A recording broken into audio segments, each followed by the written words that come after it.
Hello everyone. Choosing yourself is often portrayed as selfish or rebellious, but the truth is, it is the first real act of freedom you will ever experience.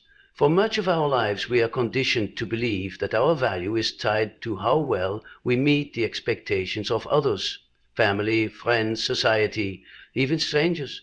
We learn to measure our worth by how much we can give, how easy we are to deal with, how much we can suppress our own desires in favor of others' comfort. We learn to betray ourselves for the sake of belonging.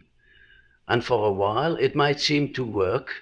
We are praised for being agreeable, dependable, low maintenance. We are told we are good, kind, selfless. But under the surface, something inside of us begins to ache. There comes a point where you realize that living solely for others' approval is a form of quiet imprisonment. You move through the world wearing a mask, smiling when you want to scream, agreeing when you long to object, staying when every fiber of your being wants to run. That inner dissonance grows heavier each day until the life you are living feels more like an elaborate performance than anything remotely real. And that's what have made myself more problematic. Before you have in mind, you admit that the longer you ignore it, the more you lose touch with who you truly are. You begin to forget what you love. Choosing yourself is the moment you stop asking for permission to be whole. It is the decision to listen to the voice inside you that says there is more to life than this. It's recognizing that you have the right, not just the ability, to create a life that is yours, not one scripted by others. It is scary, it is disruptive, but it is essential, because the alternative is to live your entire existence as a ghost of yourself, haunting a life built for someone else's approval. The first time you choose yourself, it might be small, saying no to something you would have automatically said yes to, taking an hour just for you without feeling guilty, speaking a truth you were taught to swallow. It might not look revolutionary from the outside, but inside it changes everything. With each choice to honor your own needs, you begin to reclaim pieces of yourself that you had abandoned along the way. Confidence builds not from achieving something grand, but from the simple, quiet act of showing up for yourself. Again, true freedom is not about having no responsibilities or never caring about others. It is about having the right relationship with yourself first, so that when you give from overflow, not depletion. It is about standing in the truth of who you are, not because it is the easiest thing to do, but because it is the most honest thing you can offer the world. It is recognizing that choosing yourself doesn't mean choosing yourself against others. It simply means you refuse to erase yourself for the comfort of others anymore. Over time, this choice changes the way you move through the world. You stop asking, will they still like me if I am real? And start asking, do I still like me if I am pretending? You stop shrinking to fit spaces that were never meant for you. You start trusting that the right people, the right opportunities, the right life will find you when you show up as who you really are. Choosing yourself is not a one-time event. It is a practice, a discipline, a daily revolution against every force that ever told you that you had to earn your own worth. It is the quiet courage to live a life that feels true, even if it is misunderstood, even if it is uncomfortable, even if it is unfamiliar. And in that choice you find not just yourself, you find freedom. When you choose yourself, when you dare to put your needs, your dreams and your truth first, you will meet resistance. It is inevitable. It's tempting to believe that if you are making the right decision for yourself, everything will fall neatly into place, that people will understand, that circumstances will bend to accommodate your growth. But the truth is often harsher. Choosing yourself disrupts the unspoken contracts you have made with others. It changes the rules of the relationships you've built, the ones where you played small, stayed silent, or prioritized others at your own expense. Not everyone welcomes that change. The resistance can come from anywhere: family, friends, partners, even colleagues.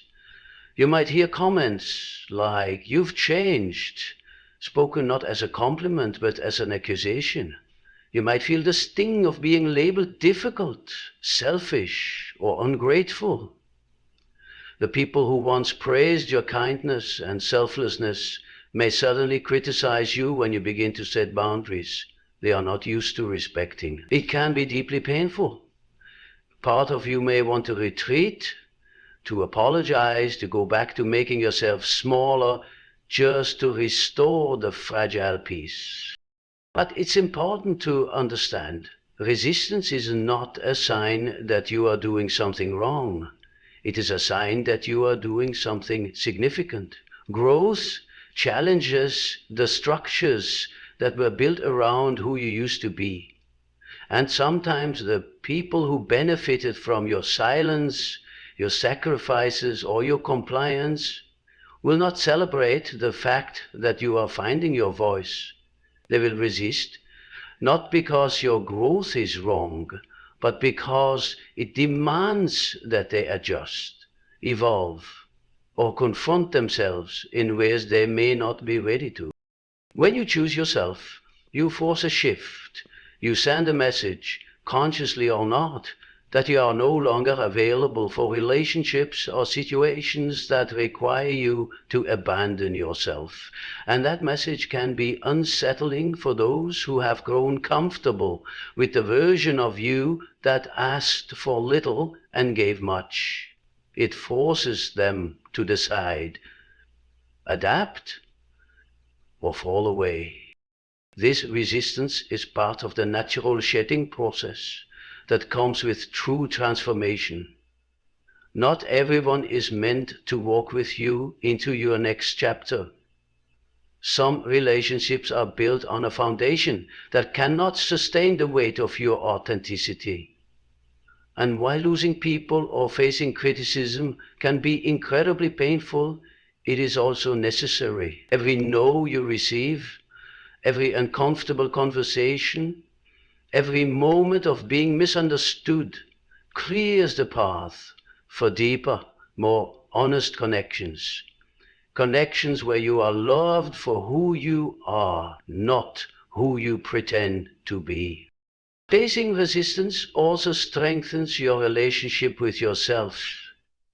Each time you stand firm in your truth, despite the pushback, you reinforce the idea that your worth is not negotiable, and that your happiness is not dependent on keeping everyone else comfortable. You stop living reactively, bending to the emotional weather of those around you, and start living intentionally, guided by your own inner compass. Growth is uncomfortable, not just for you, but for everyone connected to you. But discomfort is not a bad thing. It is often a sign that something old is being dismantled to make way for something new and better. Just as a snake must shed its skin to continue growing, you too must sometimes let go of the attachments and approval that once defined you. Choosing yourself, especially in the face of resistance, teaches you one of the most profound lessons of all. You do not have to be universally liked to live a good, fulfilling, and powerful life. You only have to be faithful to the truth of who you are becoming when you choose yourself. One of the first and most painful lessons you encounter is that loss is inevitable. People you once laughed with, trusted, depended on, some of them will not stay. Relationships that once felt like home might begin to feel uncomfortable, strained, or even impossible. It can feel like everything around you is falling apart. And in some ways it is. But what is truly happening is far more profound and necessary. The life you built on self-abandonment is crumbling to make room for a life built on self-respect. Loss is terrifying because it threatens our sense of belonging. We are wired deeply and instinctively to seek connection. For much of our life, we work to fit into spaces and relationships, often without questioning whether those spaces truly fit us. We compromise pieces of ourselves, our needs, our voices, our dreams, in the hope that it will buy us security and acceptance.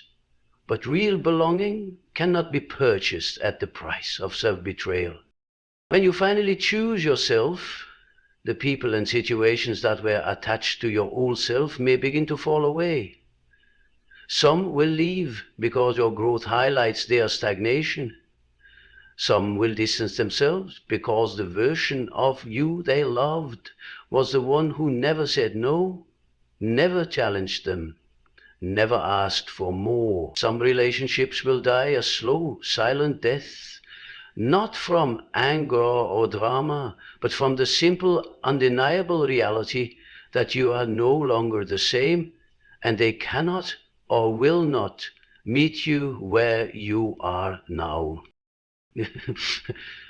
It hurts, there is no denying that. There will be nights when the loneliness feels suffocating, when you question whether choosing yourself was a mistake. There will be moments when you crave the familiarity of old patterns, when you wonder if it would be easier to slip back into who you used to be, just to feel surrounded again. But it's important you remember, loss is not punishment, it is purification. It is a painful but necessary clearing of the relationships and situations that were never meant to hold the full weight of who you are becoming. It is space being created, space that will eventually be filled with connections that are deeper, truer, and infinitely more nourishing. In time, you begin to realize that true belonging is never about fitting in. It's about standing tall in your authenticity and finding the people who recognize you, not the mask you wore, not the role you played, but the real whole you. These are the people who celebrate your growth instead of fearing it, who love you without requiring you to shrink, who can sit with the discomfort of your boundaries without making you pay for them. True belonging feels different. It feels peaceful, not performative. It feels expansive, not restrictive. It demands nothing of you but your presence. And while it may be rare, it is worth every ounce of loneliness you endure along the way. The losses you experience when you choose yourself are not signs that you are unlovable. They are signs that you are clearing the weeds so that true love, real, unconditional, mutual love, can finally grow. They are signs that you are no longer willing to be half loved, half seen, or half valued. You are making room for the kind of life where you are accepted fully, not because you contort yourself into someone else's image, but because you dare to stand as your true. So when you grieve what falls away, know this. You are not losing your life, you are losing only the parts that were never truly yours to keep. And in that sacred, empty space, something extraordinary will one day find you, not because you begged for it, but because you were brave enough to become who you really are. When you choose yourself, something inside you begins to shift in a way that is almost impossible to describe. At first subtle, but eventually unmistakable. That shift is the deepening of self-respect, And with it comes a power that no one can take away from you. Self-respect is not about arrogance. It is not about believing you are better than anyone else. It is about recognizing, perhaps for the first time, that your needs, your feelings, and your dreams matter. Not more than anyone else's, but certainly not less. It is about refusing to place yourself at the bottom of every priority list, refusing to continue treating your well-being as negotiable. For many of us, self-respect has been eroded over time. We've been taught that being easygoing, flexible, accommodating, even to our own detriment, is a virtue. We've absorbed the belief that our value is found in how useful we are to others, how well we make them comfortable, how much we suppress our own discomfort to keep the peace. But when you consistently choose others above yourself, your inner voice grows faint. You stop trusting your instincts. You begin to believe that your feelings are inconvenient or even wrong. Choosing yourself reawakens that silenced voice. Each time you set a boundary, even a small one, you are telling yourself, I am worthy of protection. Each time you say no to something that drains you, you are affirming, my energy is valuable. Each time you walk away from a situation or person that demands you betray your own heart, you are declaring, my soul is not for sale. This power is not loud or aggressive. It is not about domination or control. True power, the kind born from self-respect, is steady. It is quiet confidence. It is the ability to move through the world without needing constant approval. It is the understanding that you do not have to beg for love, beg for time, or beg for recognition, because what you offer simply by being who you are is already enough. As your self-respect deepens, you also begin to attract different kinds of relationships and experiences. When you carry yourself with the quiet authority of someone who knows their own worth, people sense it. Some will be inspired by it. Some will be intimidated by it. But those who are meant to be in your life will meet you at that new higher standard. They will not ask you to dim your light or cross your own boundaries for their comfort. They will respect you because you have shown them through your actions how you expect to be treated. In the beginning, it can feel risky. It can feel easier to back down, to soften your stance, to let old patterns resurface, just to avoid confrontation.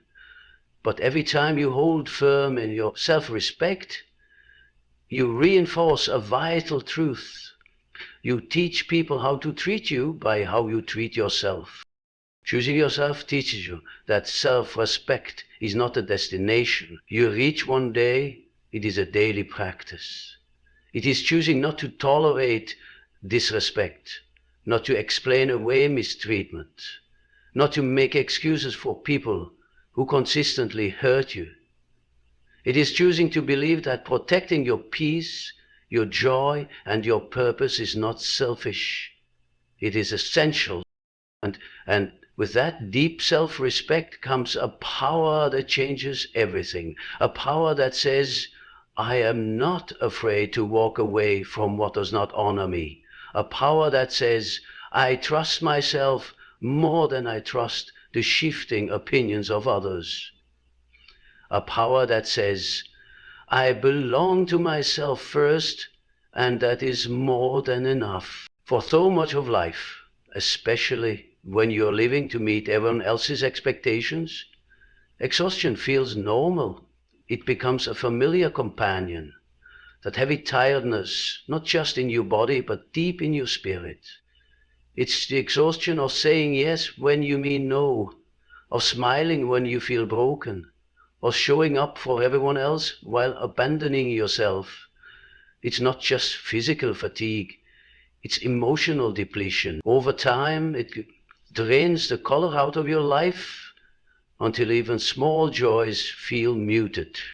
When you finally choose yourself, something extraordinary begins to happen.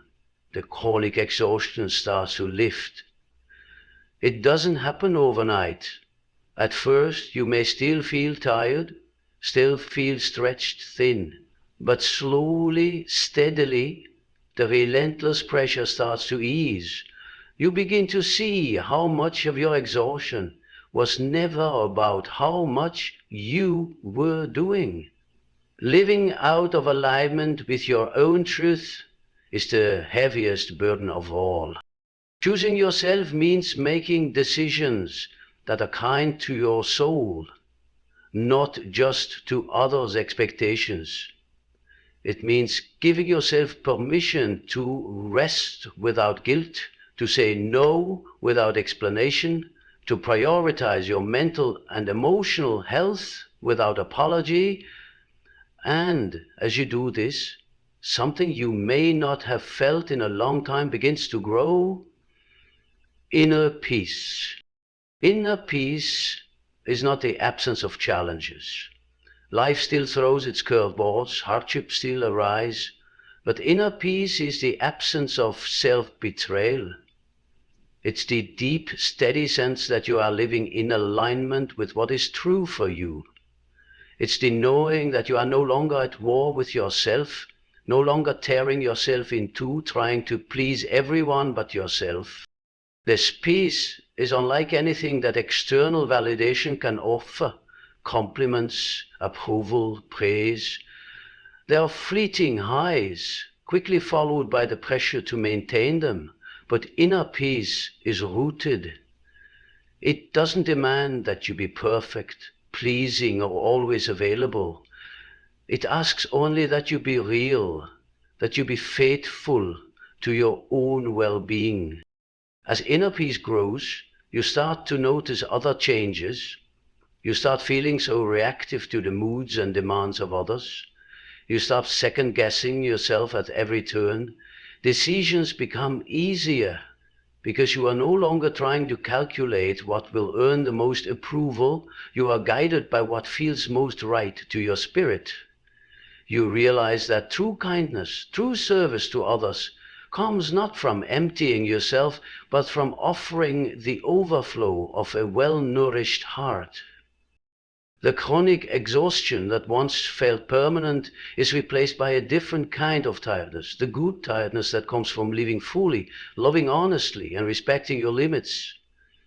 It's a tiredness that leads to deep, restorative rest, not to burnout and resentment. It's the tiredness that feels like I gave my best today and it was enough, rather than I gave everything I had and it still wasn't enough.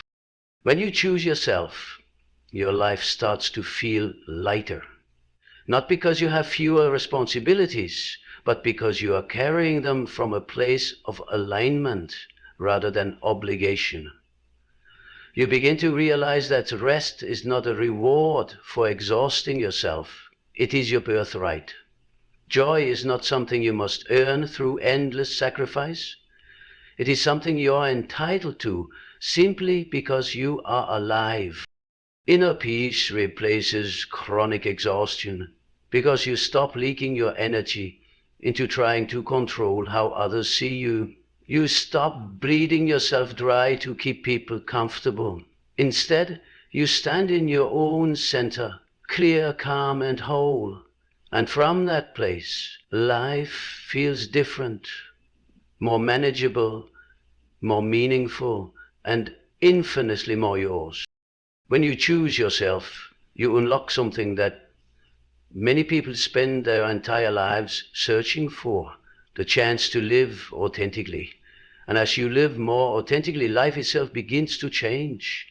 What you experience on the outside starts to reflect who you are on the inside, not the mask you used to wear, not the roles you used to play, but the real, full, unedited version of you. For a long time, when you live inauthentically, when you suppress your desires, deny your boundaries, or present a version of yourself designed to win approval, The life you create is built on unstable ground. The job you hate but stay in because it looks impressive. The friendships that drain you because you're too afraid of being alone. The routines and commitments you maintain simply because they're expected of you. Successful from the outside, but inside it feels hollow. You move through a life that doesn't really fit, like wearing clothes tailored for someone else. Choosing yourself is like stepping out of that ill-fitting costume and into your own skin. At first it can feel raw and unfamiliar. It takes courage to show up as you are, without the extra layers of protection you once relied on, but with each honest choice, with each step closer to your own truth, you begin to build a life that actually fits. Slowly but surely, life begins to mirror your authentic self. The changes can seem small at first. You start having more honest conversations. You gravitate toward people who energize you instead of those who drain you. You find yourself drawn to opportunities that align with your passions rather than your fears. You stop settling for half-hearted love, for disrespect, for anything that asks you to compromise your soul.